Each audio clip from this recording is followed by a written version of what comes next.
I'm Matt McGrath, and you're listening to the True North Country Comic Podcast.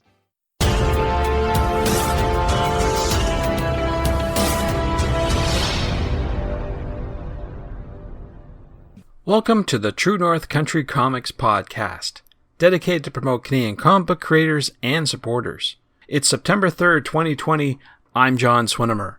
If you have a comment, criticism, or question, you can contact me at john@truenorthcountrycomics.com. On this episode, I chat with Matt McGrath. The podcast is available on Apple Podcasts and Google Podcasts. Matt is a writer and actor living and working in Toronto. Currently works as a content writer specializing in educational marketing. He's been acting for over 15 years and appeared in shows at the Toronto Fringe Festival and Heart House Theatre. He's also the co-founder of the production company Bygone Theatre. Matt's short comics have appeared in Strange Romance, Volume 3, A Soul Divided, Caged in Flesh, and Called Into Being. His most current project is ID-10T Error on Kickstarter. So without further ado, here's my chat with Matt McGrath. So Matt McGrath, thank you very much for taking time to chat with me. No problem. Thanks for having me on. I really appreciate it. What I usually do is ask a creator about their first comic book. So I'm wondering if you remember, what was the first comic book that you read? Well, when I was a kid, I didn't necessarily read them exactly. I remember my mom would take me to our local comic shop. It used to be on the Danforth. It kind of moved around a little bit over the years. It's gone now. But yeah, so I'd buy a bunch of comics there, and I never really read them. I just kind of looked through them, which I guess this would have been like in the early 90s, mid 90s. So there would have been a whole lot to read in those superhero comics at the time. I guess the art was the main draw. But yeah, I remember it's probably like a Spawn comic, comic that I ever read. I don't know.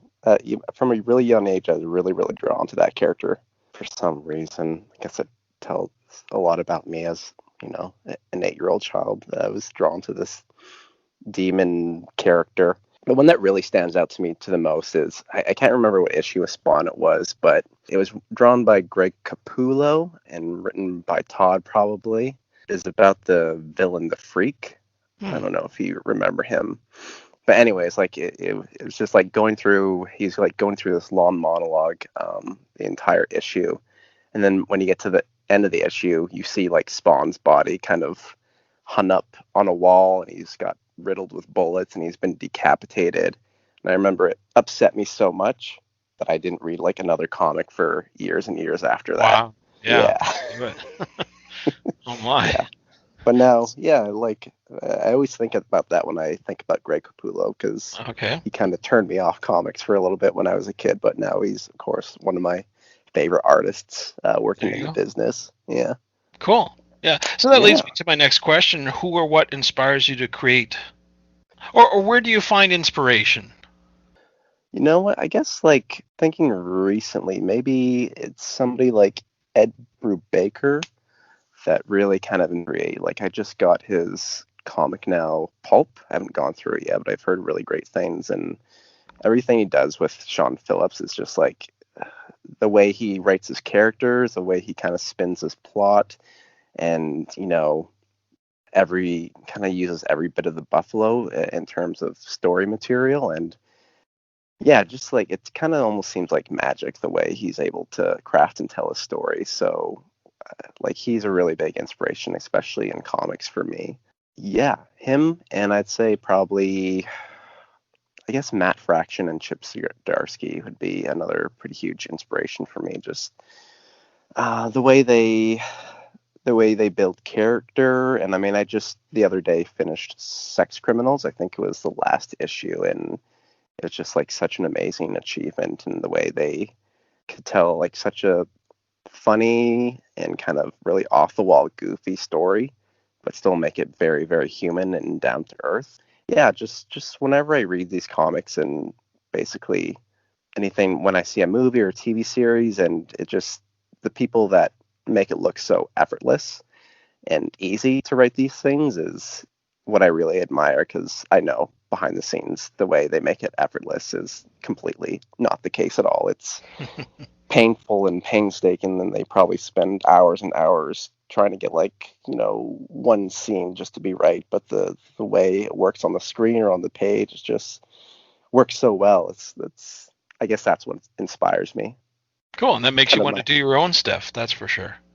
exactly, yeah. Yeah, that leads me to my next question about a new project I hear you have on the go, a Kickstarter project. So I wonder if you could talk a little bit about that. Sure, absolutely. Yeah, so my project is the title doesn't exactly roll off the tongue. It's called ID-10T Error, aka Idiot Error is what I usually refer to it as.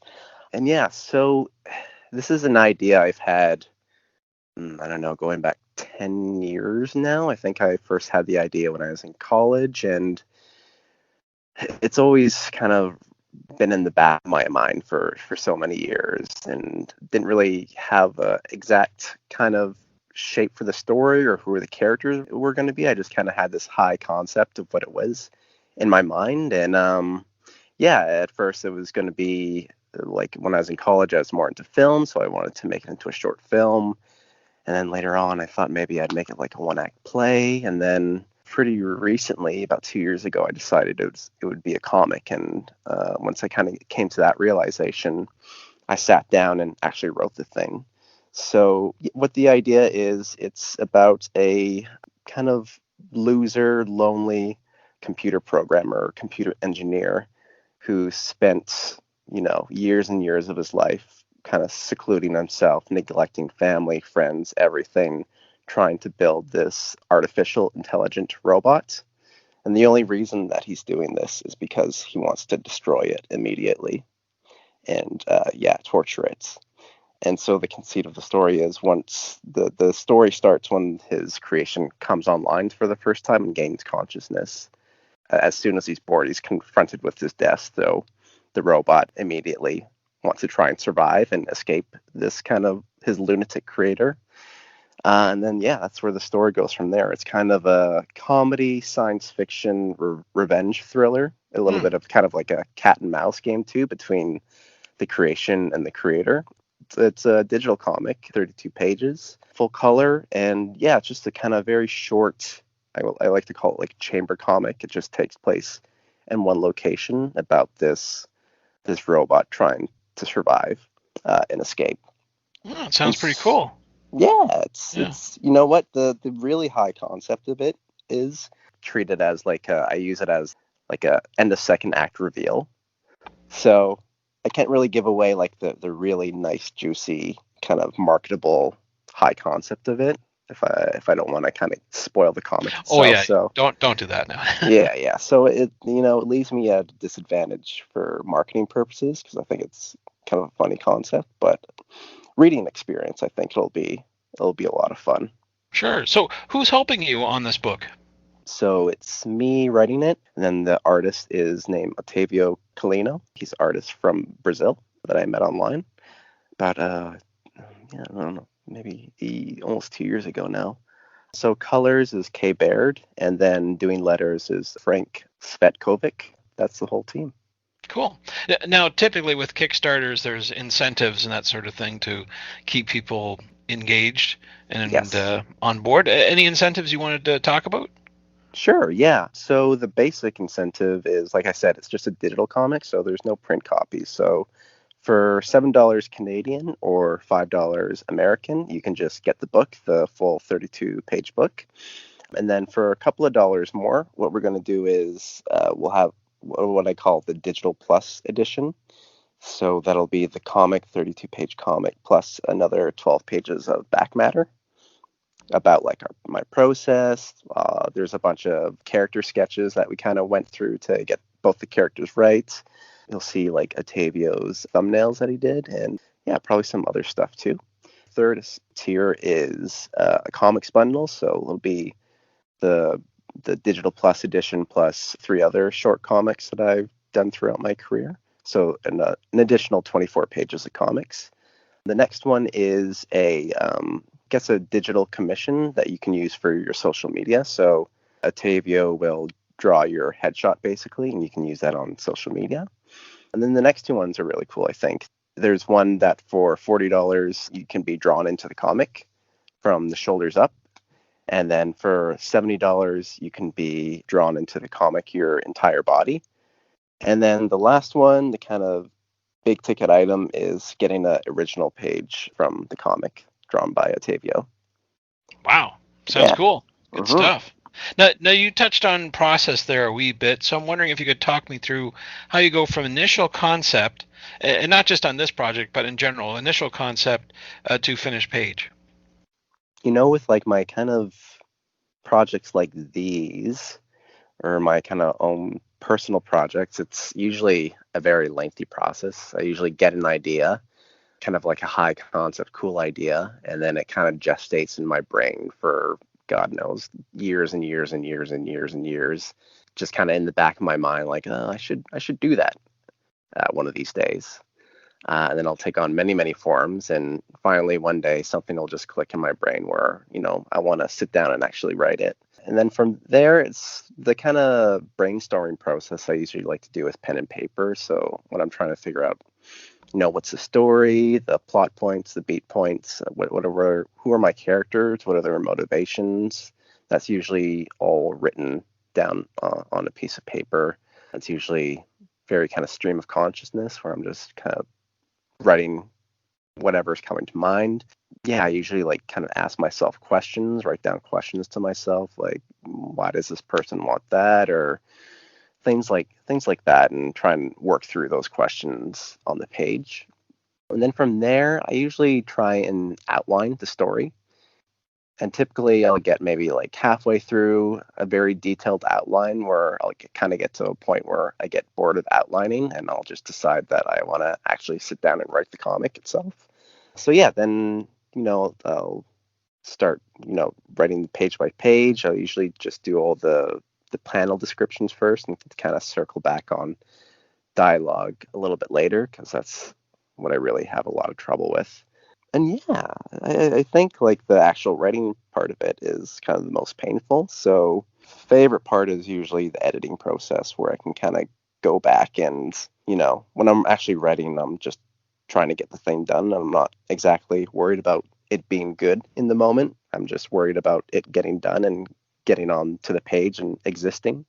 And so, yeah, that's really why I like the editing process because I can go back and see that bad writing and realize that, this needs a lot of work and kind of work to fix that. And yeah, I just feel like it's a lot more flexible and kind of freeing and I don't know, reassuring because I can see the mistakes and know how to fix it in the editing process.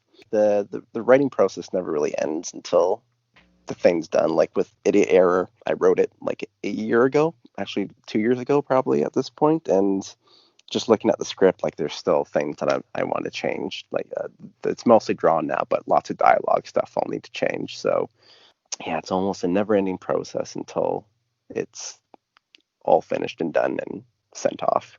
Right, exactly. So this project is just about done, but I'm wondering if you have any other projects in the works that you can talk about. Not as many as I like. I have one thing coming up that I'm pretty excited about. So I was a part of another Kickstarter about last November. I don't know if you heard about it. It was Gothic Tales of Haunted Futures. Oh, that Uh, sounds interesting. yeah, it's really cool. So it's by Renegade Arts Entertainment. So yeah, they're putting it out. It's being edited by Samantha Bako. Yeah, so it's kind of Gothic tales with a sci-fi twist on them. And so I have a 10-page story in there with this artist called V. Gagnon, and they're really, really amazing. So yeah, that just wrapped up recently, actually. I think the digital edition was sent to backers, and it should be going to print very soon. So I believe it'll be out in October. And yeah, you could probably pick it up at bookstores as well or order it off of Diamond. Great, good Yeah. stuff. So I'm wondering where people can find you online and find out more about your different projects that you have on the go. So online, you can probably the best place to find me is Twitter. So my handle is at Stupid Matt. Stupid is spelled STOOPID _ Matt, MATT. Yeah, so if you want to learn more about Idiot Error or if you want to back that project, just follow me there and I'll just be probably tweeting about it nonstop for the next 30 days. So don't have any problem finding it if you're following me. Thanks to Matt for the chat.